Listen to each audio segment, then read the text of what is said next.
Thank you guys so much for coming. I'm really honored to be here.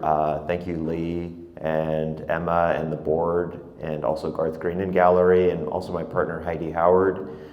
Without you guys, the show wouldn't have been possible, but also thank you to all of you guys too for being here. So let's get started. So my name is Esteban. I do primarily observational paintings, where I go outdoors and paint from observation the landscape and do it as quickly and as honestly as possible. So the work that you're seeing right now is an evolution of that baseline process of me going outdoors and working. So these are primarily from New Mexico. Let me sit here.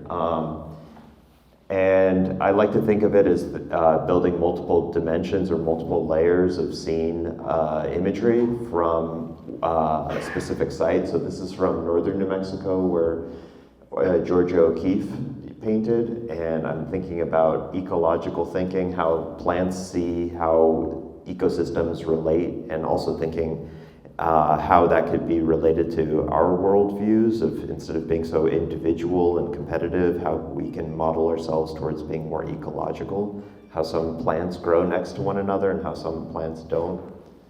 I'm also really interested in dream journals, how you can document your dreams and then turn your dreams into a psychosphere of looking internally into your own internal landscape inside your mind and subconscious.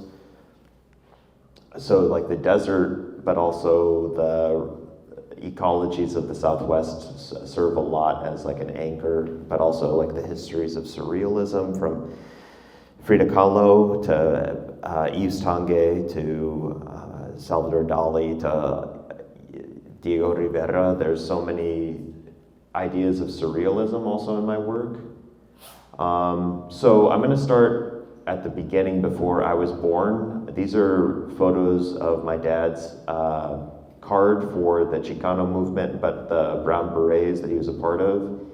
He was also part of the students that were trying to diversify the curriculum at UCSD and creating Lumumba Zapata College after the famed African activist Lumumba and Emiliano Zapata that were trying to, if you have black and brown students in your school, they should be learning about their history and how that is intersectional within American history as well too. So they made that push in like the 60s to make education reflect the student body more in addition to just normal American history. So they would do walkouts, they would protest, they would do, there was also the Chicano moratorium where they would just protest, but also organize peacefully for their rights. And just thinking about pride rather than being ashamed of who we are by the mass media of the time and the way that they stereotypically represent us.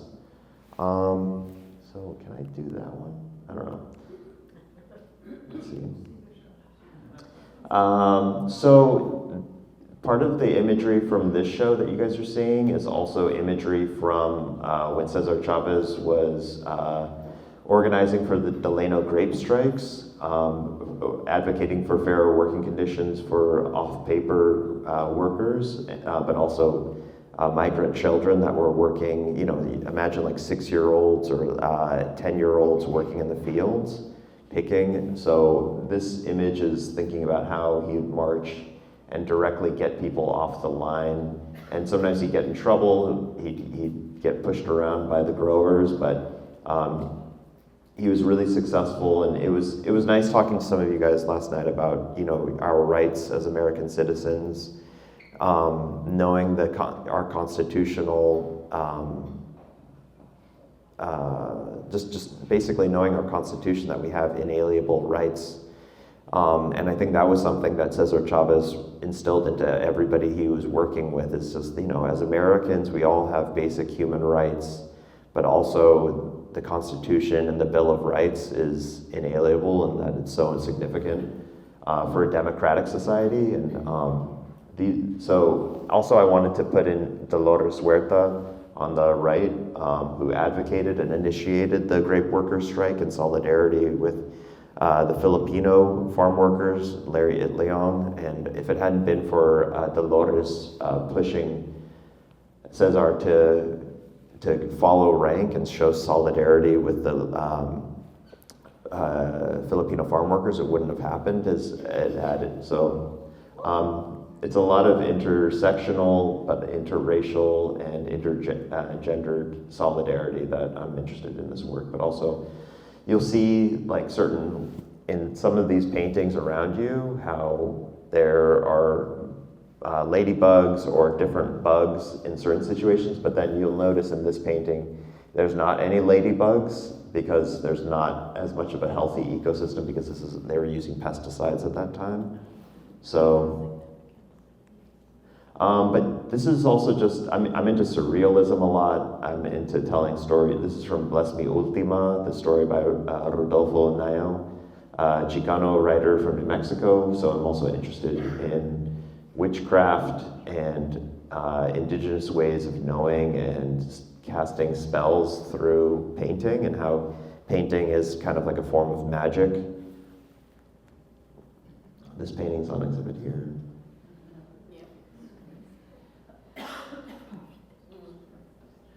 And I mentioned last night that about Teatro Campesino and how it was like almost like Brechtian theater where anybody could kind of participate with Teatro Campesino. That was started by Luis Valdez. And what was nice was talking to students at Cal Poly that this is like a strategy that you can use as an interactive form of storytelling that could bring macroeconomics or microeconomics down to accessible level of thinking about the worker struggle versus like the bourgeoisie. So that's sort of the dynamics of this. I'm also really interested in the history of folk music and protest from people like Bob Seger to even people like Bob Dylan, and how that was also intertwined in the histories of Mexican music, and rancheros, and I don't know how painting is silent. I love painting because I don't have to talk. I can just make the painting and it could talk for me. But how do you actually convey sound through it? And I think finding ways to tap into certain messages of simplicity of storytelling that folk music has is actually really inspiring to me, and the utility of it. These are some paintings from my last show with Garth Green and Gallery. So, you know, there's so many protest songs that they would sing while they're marching to Sacramento. And there's this one song, so there's Chunky Gonzalez, who is a singer in San Diego that would march and sing and march and sing and march and sing. But then there's other songs like Brown Eyed Children of the Sun. So I was like, that's a really cool idea for a song. And so I was like, why don't I do like an observational painting of my eyes, but then put it onto almost like an Olmec head of like a little kid, but like if it was also like somebody that was out in the sun for a long amount of time. So thinking a lot about labor that is illegal and unethical, but also giving some hope with some ladybugs and yeah. So this is a painting. So Cesar would again go out, Cesar Dolores Huerta and also Larry Itliong would go out in the fields and recruit people and talk to people and meet them at like eye level. So part of this painting was him going out and talking to people, and you know, at first people were scared of striking and of losing, you know, their jobs. And I think he also created a credit union through the union, so then people could go and have social welfare.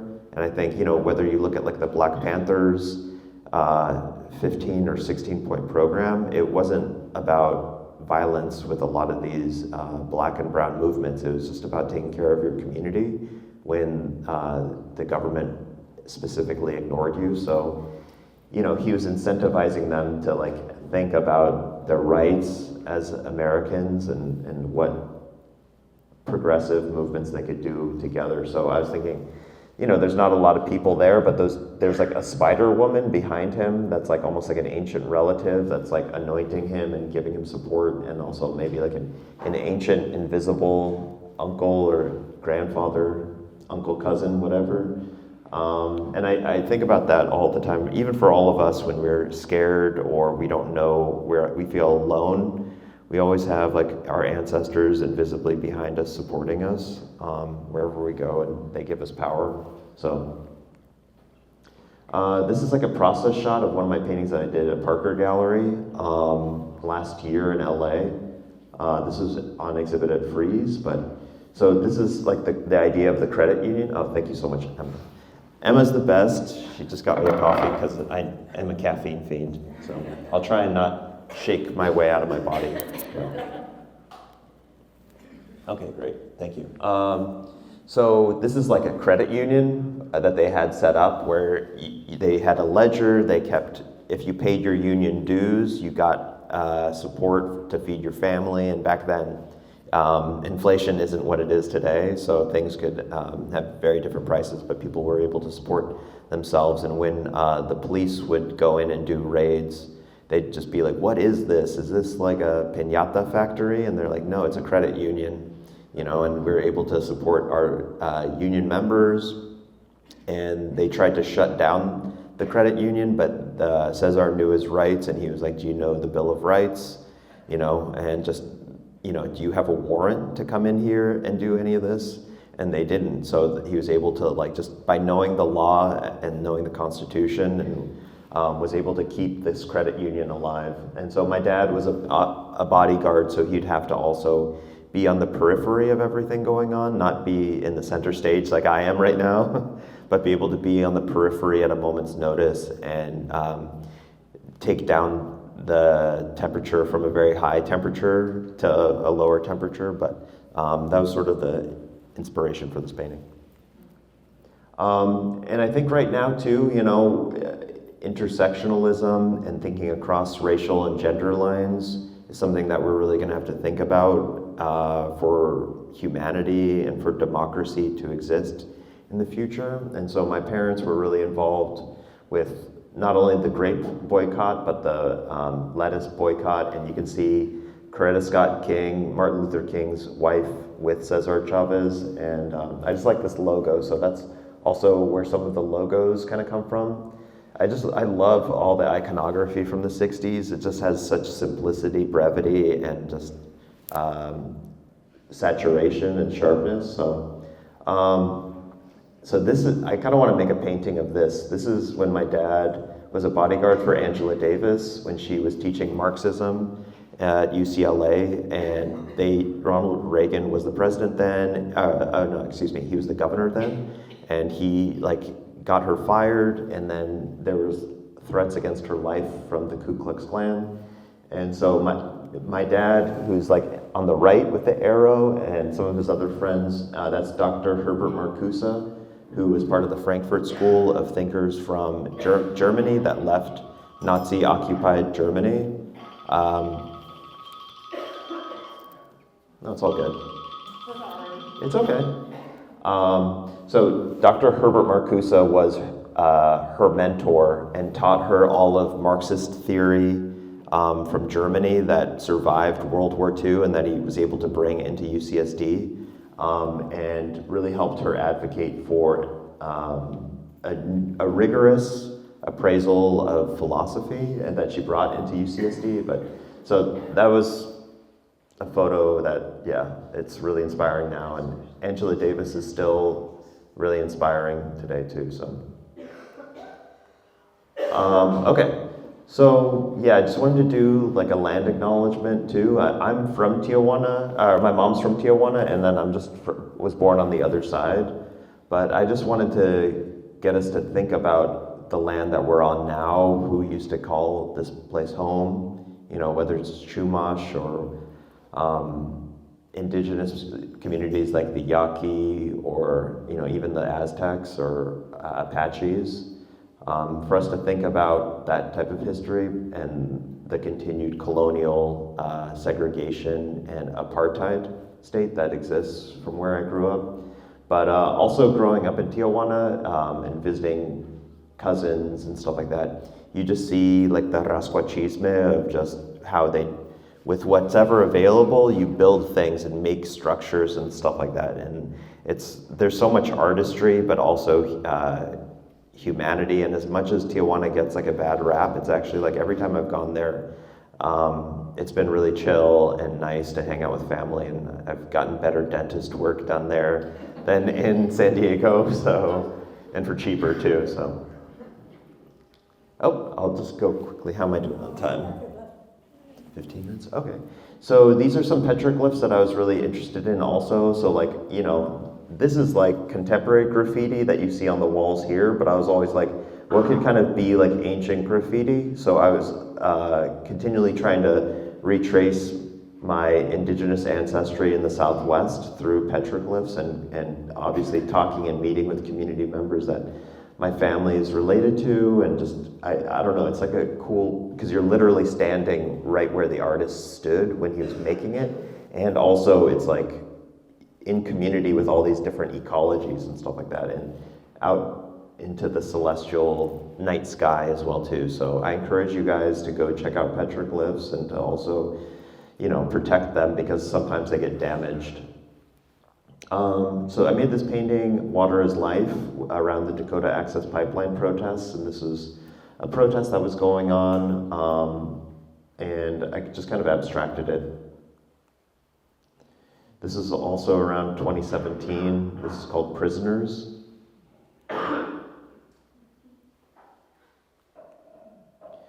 This is from 2017, Eclipse.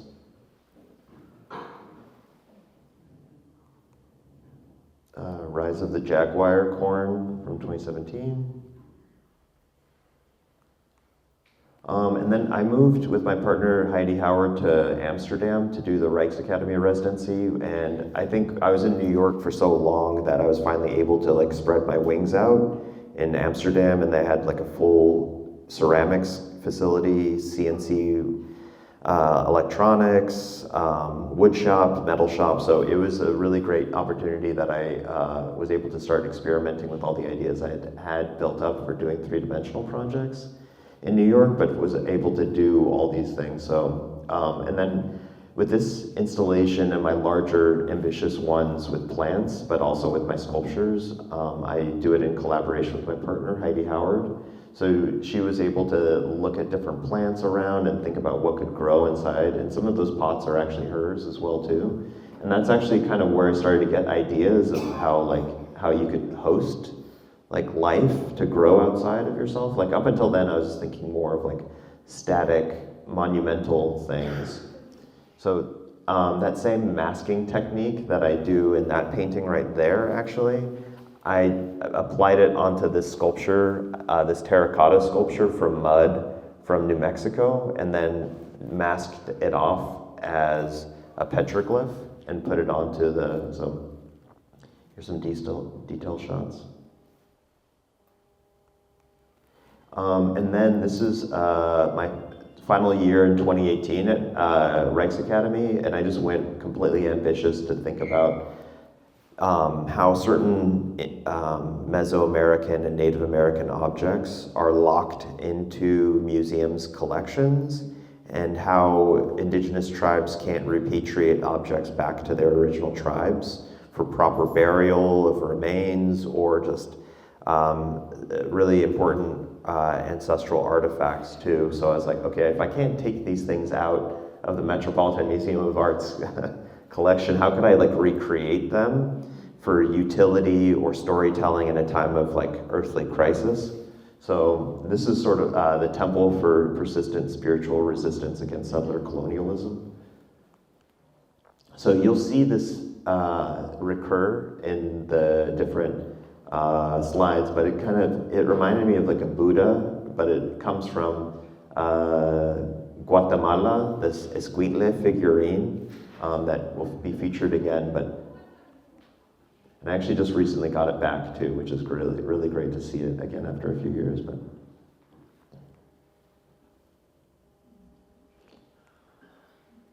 this is from the caves in New Mexico, Tasankawi.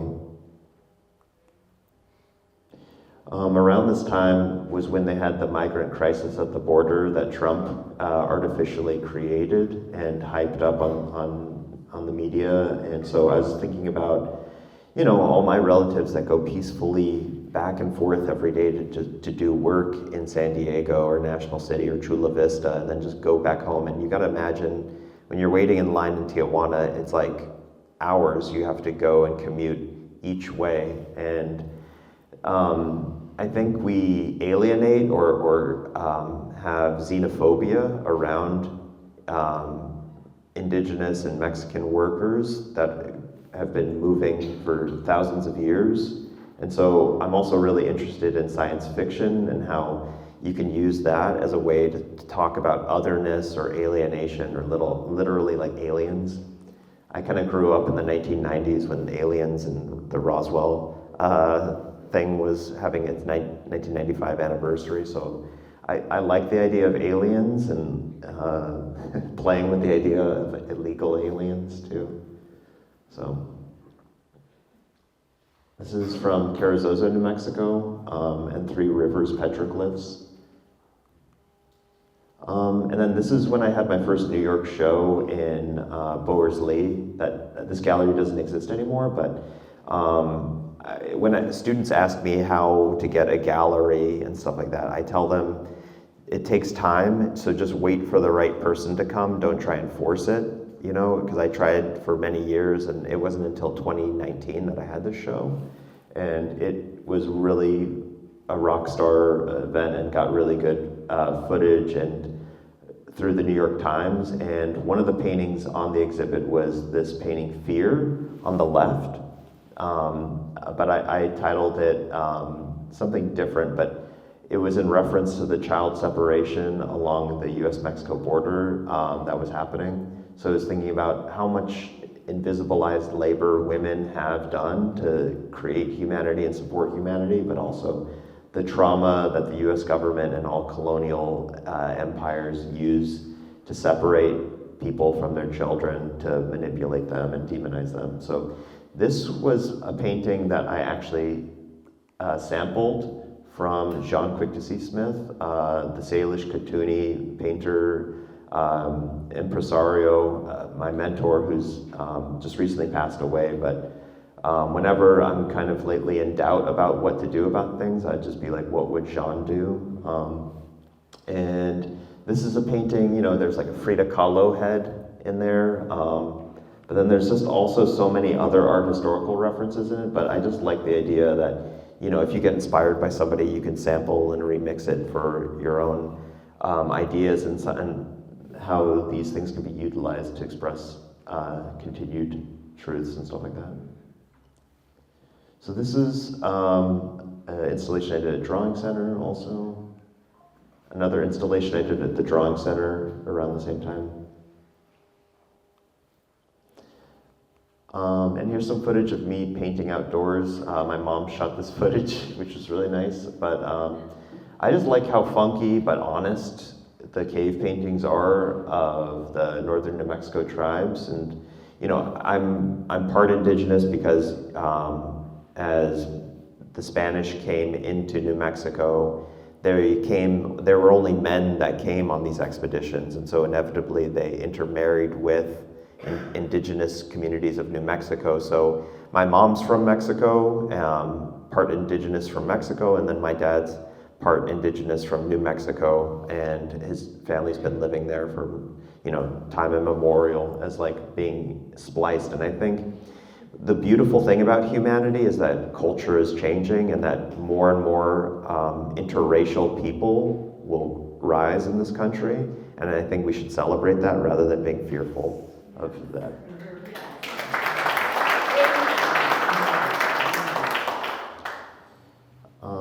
Here's See the Beauty in Others from 2020. Sowing Seeds for Spring from 2021.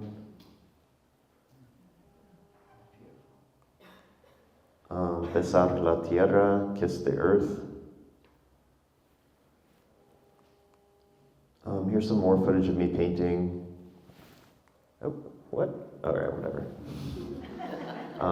Here's my ceramics that I did in Knoxville, Tennessee. Knoxville, Tennessee is really cool. If you guys ever get to go there, it's really nice.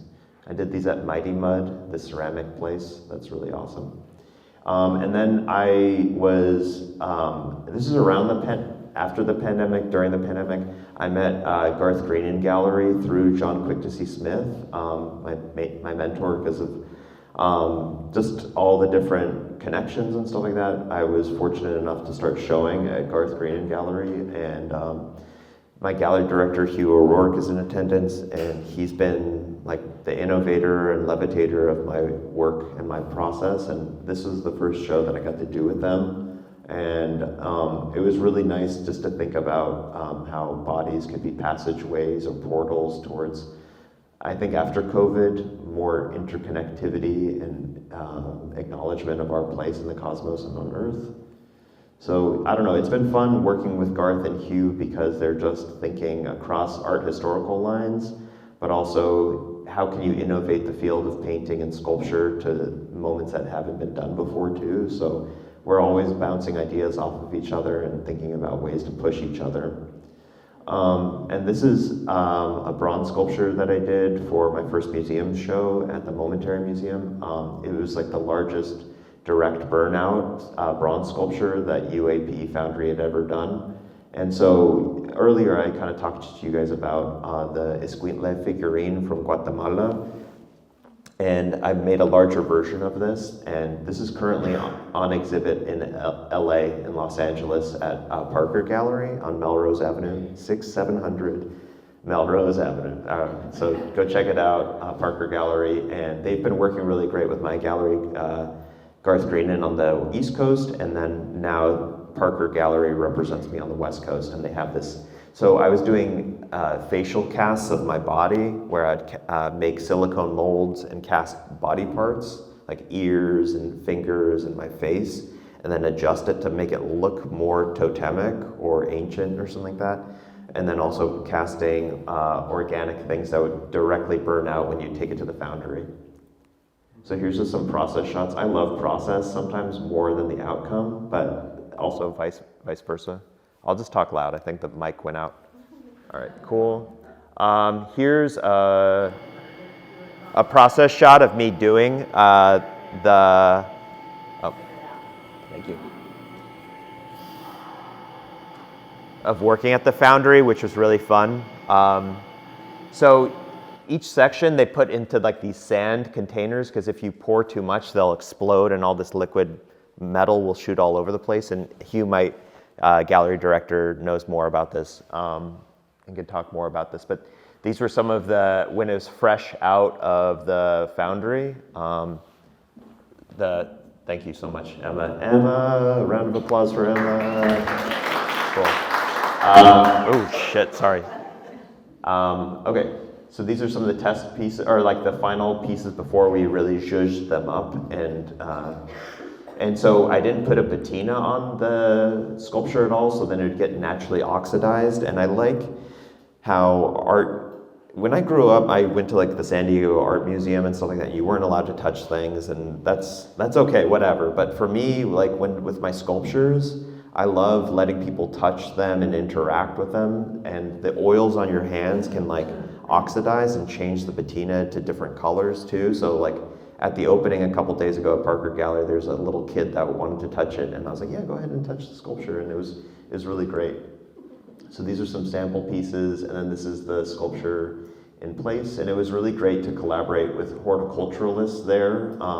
This is an exhibition curated by Caitlin Garcia Maesbes, and it was great just to think about native plants in the area, and black-eyed Susans, blazing prairie stars, and different vines that grow in Arkansas. So these are strawberries that we're growing, native plants. Here's some more shots. And it was just fun to see what grew out of it. I don't know if I have a shot of it, but what was really cool was monarch butterflies put their cocoons inside of the sculpture right where the heart is, and then it like hatched And there's a beautiful video of like a monarch butterfly that's on my website that you can see. But it was like a sign to me that I should do more outdoor sculptures like this, of just reintroducing the native plants back into an ecosystem. And this was like a former chemical plant, a cheese factory actually. So it was nice to get to reintroduce all these native plants back into an industrial site that's now a museum. And we got a seed bank, which was really great. Swamp milkweed, perennial gaillardia, blanket flower, echinacea, which is nice, and yeah, sunflowers. It was really nice, and those were all for free to the public. And this is Beaver Moon, which is a painting that was on exhibit there. Another painting. Cool. This is on exhibit at Wave Hill, September 17th, 2023, I believe. But yeah, I'm almost done, so. Oh, thank you. Sorry, I had to.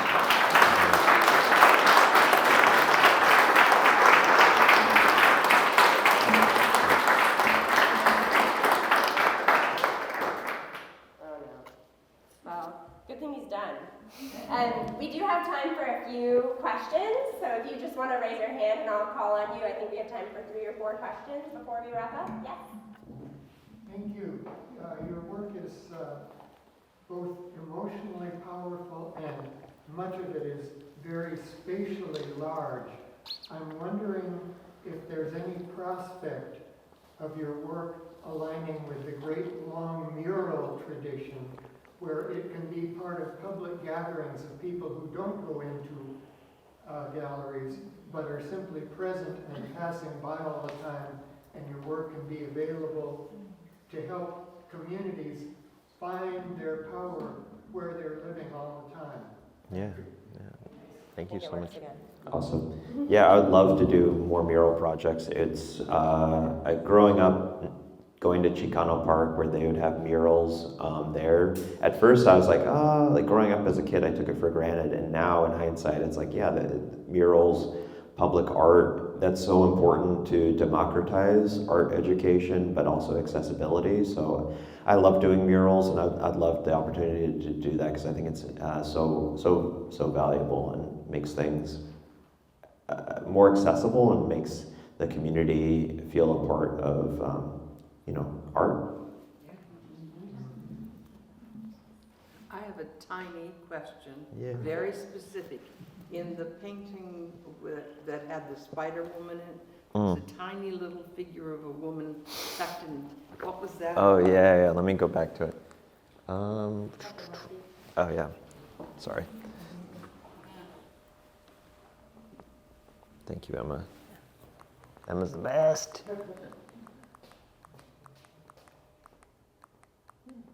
Oh yeah, so there's like right there, that little woman right there. I don't know, I like scale shifts where like sometimes people could be like Gulliver's Travels, where like you could be like a small person and then you're next to giants sometimes, or vice versa.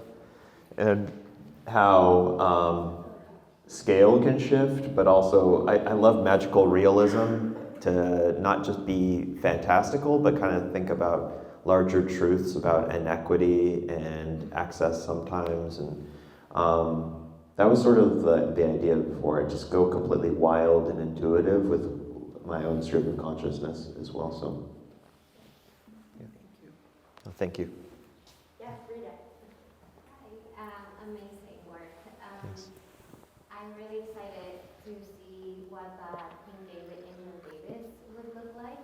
Mm. We get to it. Have you started thinking how would you approach it? Any thoughts around that? I'm super excited to see it one day. Yeah.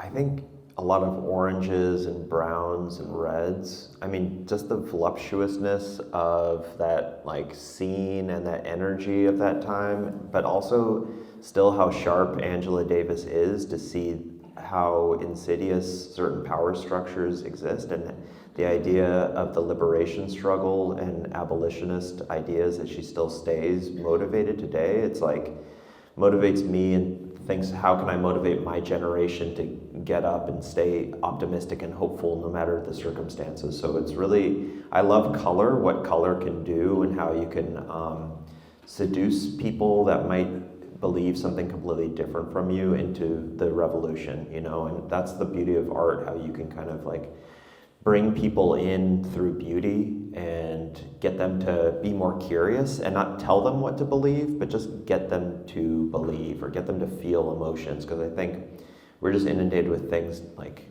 bombarding with algorithms and whatnot. So that would be my answer to that question. Couple more questions? I love the sculpture and the relation to the Buddha. And then you mentioned the Guatemalan figure. Can you elaborate on that a little bit more? Yeah. Tradition as a Mayan? Yeah. Just talk loud. So at the Metropolitan Museum of Art in New York City, they are revamping their Mesoamerican collection right now. So it's not open to the public right now, but in a few months or something like that, they will. But it was just like this little figurine that came originally from like Guatemala, but it was like cut down the side. And like my family, my mom's family, her dad is from that region. And so I was like, whoa, this is such a great opportunity to think about history, but also repatriate an object out of just like a cold, you know, pedestal and make it a larger thing that can go outdoors and be interactive with communities. So that was sort of my inspiration for it. But yeah. Anyone more? Yes, Dan? You talked a little bit about color, and I was wondering if you, specifically with this show, the use of like fluorescent paint, and maybe what some of your thinking was behind that. Yeah. I love fluorescent paint. Thank you. I love how color can just saturate you and build out a temperature and a mood and bring you to a certain space. So, you know, talking with my gallery, but also my partner about just paint and quality and like saturation and what color makes you feel. And I feel like why people still gravitate towards art is that it activates those feelings that sometimes cold 9-to-5, 24/7 society likes us to cut off. And so,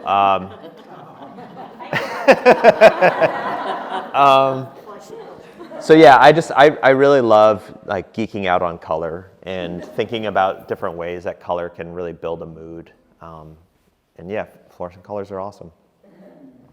Cool. Maybe just one more question. After that. Yeah. Thanks for being here. I have a question. You have a lot of imagery in the sky, and whether it's people or eyes or things. What's the symbolism behind that? I think like freedom of movement and being able to just, I don't know, I get, especially when I'm out in California, just the sky is so rich and open compared to New York City where I live. So just having like big open sky reminds me of just having freedom of movement and joy and happiness. And also in New Mexico, the sky is really huge. So being out here, it's already giving me so many ideas for paintings. Cool. Well, if you have burning questions, you can come find Esteban after. We'll hang out for a little bit. Thank you so much for being here. Thank you guys.